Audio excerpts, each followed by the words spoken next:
You know, some people have the assignment to get up and give a speech and they, start off with a joke. I don't do that. I get right to it. And I'm going to get right to it tonight. My boss, Ms. Monteith over there, asked if I would talk about reading and say something about why it's important. And I thought, is she serious? I mean, I didn't say that to her, but that's what I was thinking. But I continued to think and wondered, my God, do we really need to say why reading is important? Is this what it's come to? And that was the voice of a remnant of my naivete. Although I still find it shocking that a case must be made for the value of reading, I was rudely reminded of this back when I taught at Wheelock College in the late 80s. But first, let me help you understand the context of my shock.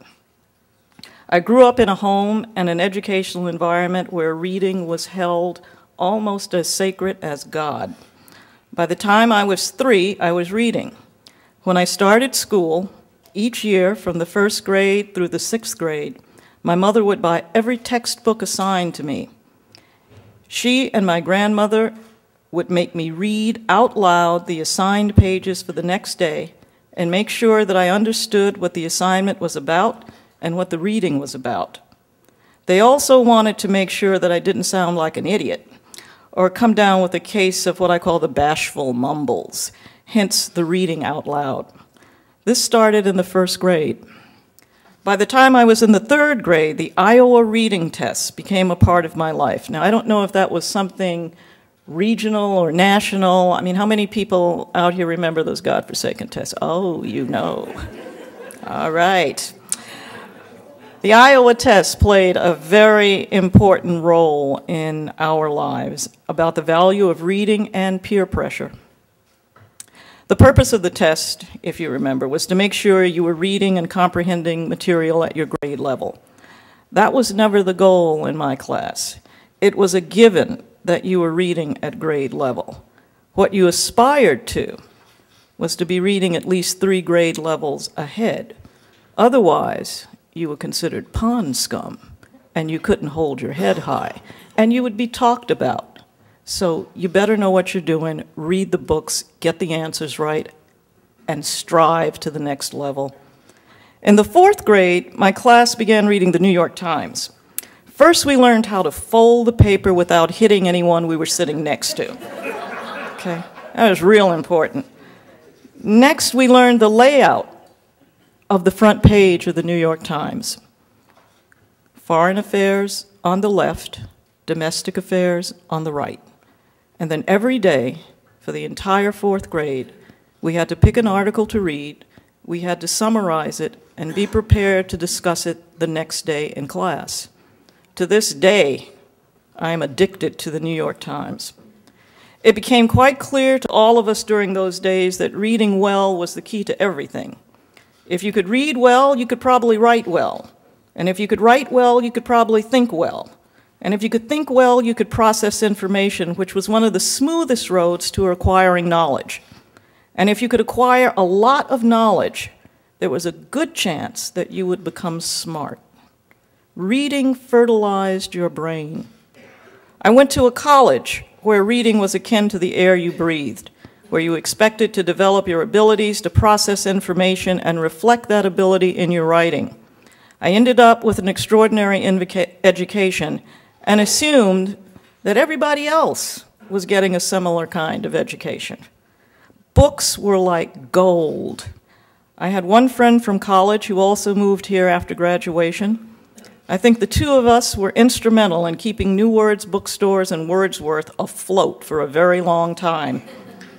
There was and is nothing better than walking into the Harvard Coop and becoming literally intoxicated over the smell and feel of new books, of opening them and hearing that crack.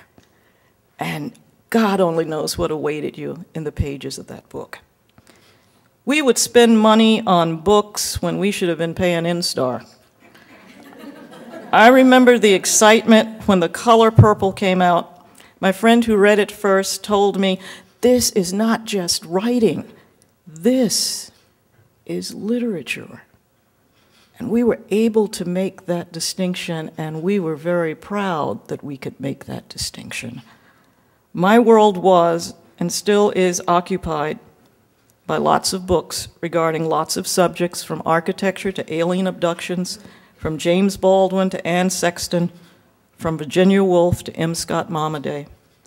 This relationship with books is part of the essence of who I am. Now, I understand the implication of all I'm telling you. I understand the implications of what it may say about class and privilege and the advantages I have. All of these factors can be considered problems, but they can't be used as excuses for what has happened to the ability to read and comprehend among our young people today. During the mid-'80s, I taught 2 courses in political science at Wheelock College, and I had a very rude awakening. We met once a week for 3 hours. I assigned 75 pages of reading for the next week, and I almost had a small riot in my classroom. There was moaning and groaning about not being able to read that much. Ms. Pryor, we can't do it.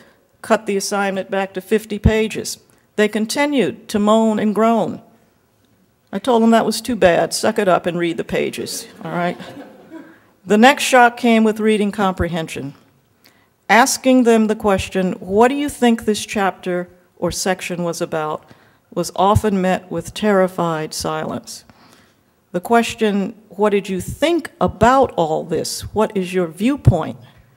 Brought forth more terror and, on one occasion, tears. Their written work would have driven me to drink if I drank. I found myself explaining what a sentence was versus a clause, the usefulness of a topic sentence, what a paragraph did, and why it was important that they did have a viewpoint. I find myself writing in the margins of many of their papers the following: this sentence doesn't make any sense. Read what you have written out loud, just as you have written it, and not as you intended to write it.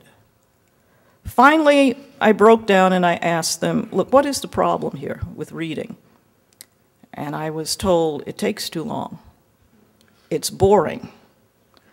What they didn't say, because it was still too soon at that time for any of us to really understand, was the creeping impact of technology, music videos, and the birth of the internet. All of this was changing their perceptions and their ability to concentrate for long periods of time.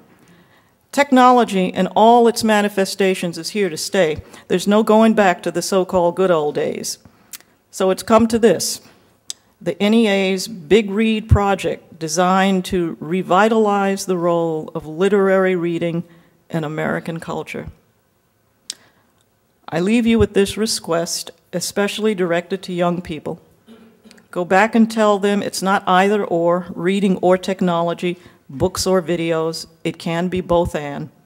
Tell them stupidity isn't fashionable, illiteracy is dangerous, and ignorance costly. The remedy to all these ailments can be found in books. C.E. Montague said in a writer's note on this trade, quote, "What I mean by reading is not skimming, but reading again and again in all sorts of moods, with an increase of delight every time, till the thing read has become a part of your system and goes forth along with you to meet any new experiences you may have." Thank you. My Cocker Spaniel's waiting.